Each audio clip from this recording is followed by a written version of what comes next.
जसले आफ्नो प्राणलाई आफ्नो अधीनमा राख्दछ, यो 100% सुनिश्चित गर्न सकिन्छ ऊ मानसिक रूपमा सन्तुलित रहनेछ। त्यसलाई विचलित गर्न सकिँदैन। शारीरिक रूपमा पनि सन्तुलित हुनेछ। प्राणायाम यस्तो विधि हो जसद्वारा तपाईं पञ्चवायुहरूलाई नियन्त्रणमा राख्न चाहनुहुन्छ। जन्मको समयमा वा गर्भधारणपछि त्यो नवजात शिशुमा जुन रूपमा प्रवेश गर्दछ अनि मृत शरीरबाट जसरी बाहिर निस्कन्छ, यसबाट स्पष्ट थाहा हुन्छ कि प्राणको आफ्नै बुद्धि हुन्छ।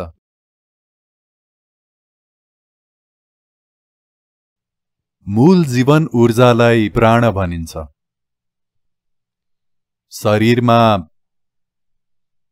प्राण 10 वटा भिन्न भिन्न रूपहरूमा रहेका हुन्छन्, तर बुझ्नको लागि हामी 5 वटामा मात्रै चर्चा गर्नेछौं। यी 5 वटा रूपहरूलाई 5 वायु वा पञ्चवायु भनिन्छ।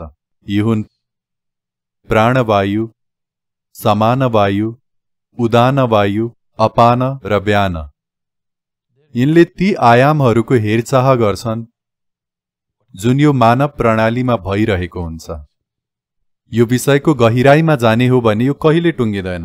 म यसलाई बुझ्न सकिने रूपमा छोट्याउँदैछु। यसलाई आफ्नो अधीनमा राख्ने, यम अर्थात् नियन्त्रण गर्नु वा अधीनमा राख्नु। Pranayam means a method with which you want to take charge these panchavayus. प्राणायाम यस्तो विधि हो जसद्वारा तपाईं पञ्चवायुहरूलाई नियन्त्रणमा राख्न चाहनुहुन्छ। तपाईको शरीरले कसरी काम गर्छ, तपाईको मनले कसरी काम गर्छ, पुरै मनोवैज्ञानिक संरचना अनि मानव प्रणालीले कसरी काम गर्दछ भन्ने कुरा प्राण ऊर्जाले तय गर्दछ। यो ऊर्जा यो बुद्धिमानी ऊर्जा हो, अर्थात् यसमा निश्चित मात्रामा स्मृति वा यादहरू हुन्छन्।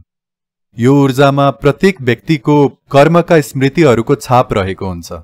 यसै कारण प्रत्येक व्यक्तिमा प्राणले भिन्न भिन्न तरिकाले काम गर्दछ। हरेक व्यक्तिको सन्दर्भमा यो एकदमै फरक हुन्छ। उदाहरणको लागि विद्युतको कुरा गरौँ। विद्युत स्वतः चलाक हुँदैन। It can light up. तर यसले बिजुलीको बल्ब बाल्न सक्छ, क्यामेरा चलाउन सक्छ, साथै एसी चलाउन सक्छ। विद्युतले लाखौं कुराहरू गर्न सक्दछ, तर यो विद्युतको बुद्धिले गरेको होइन। यसले सधैँ एउटै काम गर्दछ। कुनै खास उपकरणले गर्दा निश्चित कुराहरू हुने गर्दछ। तर म जेको बारेमा कुरा गर्दैछु यो भविष्यमा हुनेछ। तपाईहरू सामु स्मार्ट विद्युत हुन सक्छ। अर्को 50 वर्षमा तपाईहरूमा स्मार्ट ऊर्जा हुन सक्छ, जहाँ ऊर्जाले विशेष रूपमा काम गर्नेछ। तपाई त्यसलाई निश्चित तरिकाले काम गर्ने बनाउन सक्नुहुन्छ, किनकि तपाईले त्यसमा स्मृति वा याद छाप्न सक्नुहुन्छ।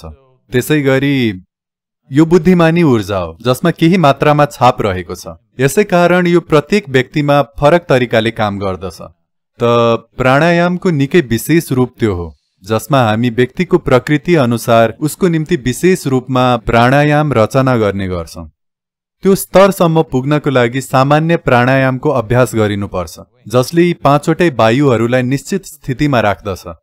यदि तपाई यी पञ्चवायुहरूमा निपुण बन्नुभयो भने शरीरमा कुनै पनि प्रकारको रोग रहँदैन, विशेष गरी मानसिक रोग त हुनै सक्दैन। There is no such thing as physical ailment or particularly psychological ailment is out of question. यदि व्यक्तिले प्राणमाथि आवश्यक काम गर्ने हो भने बाहिरी परिवेश जस्तो सुकै भए पनि, जस्तो सुकै किसिमका प्रभावहरू, कम्पनहरू, तरङ्गहरू, भावनाहरू वा अन्य किसिमका दबावहरू भए पनि केही फरक पर्दैन। त्यस व्यक्तिमा मानसिक सन्तुलन 100% ग्यारेन्टी गर्न सकिन्छ, जसले आफ्नो प्राणलाई आफ्नो नियन्त्रणमा राख्दछ। सन्तुलन भन्नाले मेरो आशय सायद तपाईहरुमध्ये अधिकांशलाई मेडिकल रूपमा असन्तुलित मानिदैन होला,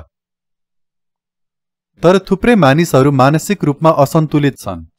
मानौ कि तपाईको हात, यो हात आफै यसरी चल्न थाल्छ। तपाईको आँखा घोच्दछ, तपाईले चिथोर्छ, हिर्काउँछ। तपाईको हातले त्यस्तो गर्न थाल्यो भने अवश्य कुनै रोग छ, हैन त? कम्तीमा पनि तपाईको हात रोगी छ। पुरै व्यक्तिमाथि दोष नथोपरौं, कम्तीमा पनि तपाईको हात पक्कै बिरामी छ, हैन र? अधिकांश मानिसहरूको मनले पनि यही गरिरहेको छ। हरेक दिन यसले भित्रबाट चिथोर्छ, रुवाउँछ, कोलाहल मचाउँछ, तपाईलाई चिन्तित बनाउँछ, अनेक प्रकारका दुःख कष्टहरू, अनेक चोटि तपाईलाई क्षति समेत पुर्याउँछ। यस्तो हुँदैन र? यो रोगी छ। सायद यसलाई सामाजिक रूपमा स्वीकार गरिएको छैन, तर यो रोगी छ। जसले आफ्नो प्राणलाई आफ्नो अधीनमा राख्दछ, यो 100% सुनिश्चित गर्न सकिन्छ ऊ मानसिक रूपमा सन्तुलित रहनेछ। त्यसलाई विचलित गर्न सकिँदैन। शारीरिक रूपमा पनि सन्तुलित हुनेछ, तर शारीरिक रोगहरू विभिन्न कारणहरूले हुने गर्छन्। एउटा कुरा त विभिन्न संक्रमणहरू छन्। केही जीवाणुहरू बाँच्न चाहन्छन्, अवश्य ती पनि बाँच्न चाहन्छन्। अर्को कुरा हो अनेक प्रकारका केमिकल र विषालु कुराहरू हामी भित्र गइरहेका हुन्छन्, जानेर वा नजानिकन, अनि यसले पनि विभिन्न समस्याहरू उत्पन्न गर्दछ।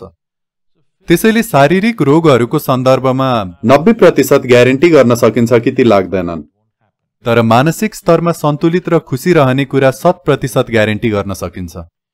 यदि तपाई मानसिक रूपमा एकदमै सन्तुलित हुनुहुन्छ भने 10% शारीरिक रोगहरू वास्तवमा कुनै समस्या होइनन्, हैन र?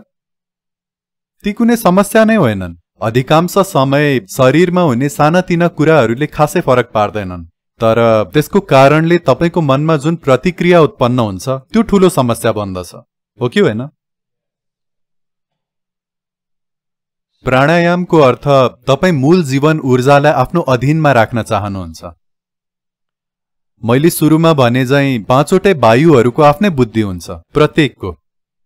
जन्मको समयमा वा गर्भधारणपछि त्यो नवजात शिशुमा जुन रूपमा प्रवेश गर्दछ अनि मृत शरीरबाट जसरी बाहिर निस्कन्छ, यसबाट स्पष्ट थाहा हुन्छ कि प्राणको आफ्नै बुद्धि हुन्छ।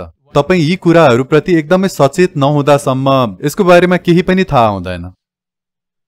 तपाई मलाई सोध्नुहुन्छ भने यो आफैमा विशाल संसार हो। यसको लागि विशेष रूपमा ध्यान दिनुपर्ने हुन्छ। सायद ध्यान शब्दबाट कुरा स्पष्ट नहुन सक्छ, तर मैले ध्यान शब्द प्रयोग गर्नुको कारण के हो भने अरू शब्दहरूलाई गलत अर्थ लगाइएको छ। जागरूकता अनि यस्तै अरू शब्दहरूलाई असाध्यै गलत रूपमा प्रयोग गरिएको छ। त्यसैले म ध्यान शब्द प्रयोग गरिरहेको छु, तर ध्यान शब्दले कुरा त्यति स्पष्ट हुँदैन। मानसिक स्तरमा सतर्क हुनु मात्रै पर्याप्त छैन, तपाईले एकदमै ध्यान दिनुपर्ने हुन्छ। यदि तपाईले आफूलाई त्यस्तो बनाउनु भयो भने यी 5 वायुहरूले कसरी काम गर्छन् भनेर जान्नुहुनेछ।